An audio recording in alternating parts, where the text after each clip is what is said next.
Going on to you, Cancer. So you have the Queen of Pentacles, the Five of Swords, the Ace of Cups. Then you have the Queen of Wands, Two of Swords, Eight of Cups, Eight of Swords, High Priestess, Two of Cups, and then you have the Wheel of Fortune, which is Cancer Crab anyway. So you did show up in your own reading. So the Queen of Pentacles, the Five of Swords, the Ace of Cups. This is about how a lot of you Cancer Crabs, you've experienced someone trying to offer you true love, but unfortunately it didn't really turn out to be real. They were faking it. And as a result, you didn't really spend too much time thinking too much about it. You just pretty much had to get back up on your own 2 feet and keep it moving, right? It's not something that you were going to spend all day, all night really thinking about. You know, you Cancer Crabs are pretty much adjusted to it, that, you know, you're not everyone's cup of tea. You're not going to be able to get along with everyone. So the Queen of Wands and the Two of Swords is about now you're looking into the future. What can be done, right? What's going on right now and what's going to happen in the future. So a lot of you Cancer Crabs are very much so focused on the present and the future. Yeah, the past is important, but a lot of you Cancer Crabs are also realizing that when it comes to stuff like getting along with a lot of other people or some people, the ones that are special to you, not everything is going to be understood correctly. And you're not going to try too hard to make it be known and understood to someone that isn't really going to take their time to really get to know you in the first place and be patient with you, right? Remember, Cancer Crabs rules patience, which we all need. Patience is a virtue. Patience is a skill. So the Two of Swords represent you Cancer Crabs know that you did the right thing by leaving them alone, right? You had to, this is one of those rare cases that you really were justified in defending yourself, because all it is that these people from the past was going to do was take you for granted and take your love for granted, you know, your efforts, you know. So the Eight of Cups now represents, as a result of this, like I said, you let them go. You left that whole situation be. You let the whole situation be, right? Like what Mitch said from Paid in Full. You know, you ain't got it. You know, you don't have it anymore. You done. So now the Eight of Cups, right? The Eight of Cups and the High Priestess is about how, but those people though, they have absolutely nothing to say to you.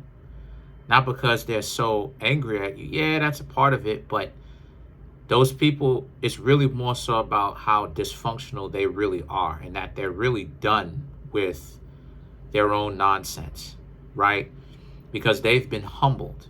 So all of this type of stuff that they were trying to do to you, Cancer Crabs, they understand how terrible that looks on them. So they've completely disappeared. Okay? Also, this really speaks about you as well, because it represents that you Cancer Crabs are very intentionally staying quiet. And what I mean by that is not necessarily looking to, I keep telling you, not necessarily looking to date at this current point in time. And there's nothing wrong with that. It's just that a lot of you Cancer Crabs realize that you have to pick more wisely, right? Because there's a lot of fake people out here. There's a lot of people who say one thing and they do another, right? They throw a lot of people up underneath the proverbial bus. They're very disrespectful. And they like to play games. 1 minute you're cool, and then those very same people that they say that they love, they may say that they love you, that they cherish you. It's like, again, the mentality that you would do it to them. And it's like, they don't even know that. They don't even know that for sure, because you Cancer Crabs didn't throw them up underneath the bus. You didn't do that.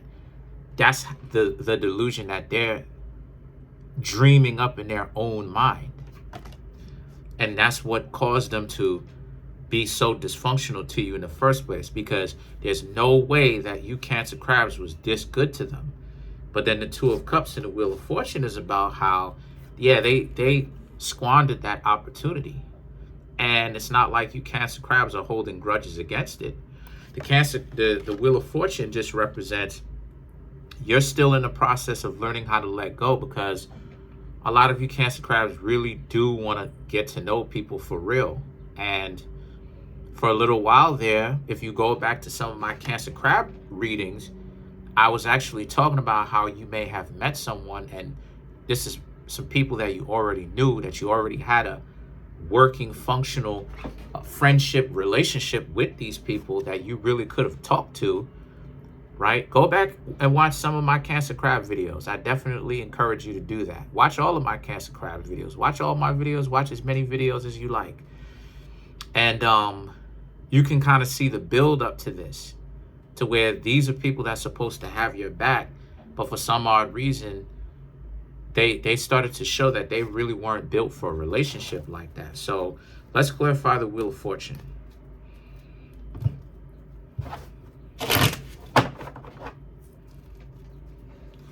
You have the Knight of Cups, the Four of Cups, the Seven of Wands, and the Hierophant.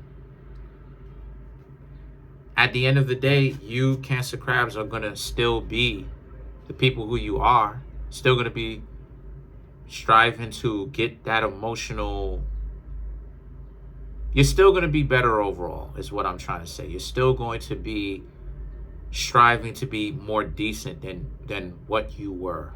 But it does get difficult sometimes. I'm not even going to lie. It does get difficult sometimes. As a person who's speaking for myself, it does get difficult sometimes. So as a result of that, you Cancer crabs are very much so not going to try to get revenge, try to get back at the person. Even though you may want to talk to this person, tell this person how much it is that, you know, they may have broke your heart because you had such a good friendship with them, and now all of a sudden it's like they're a completely different person. The Seven of Wands and the Hierophant is about how you realize that it's better off not to say anything at all.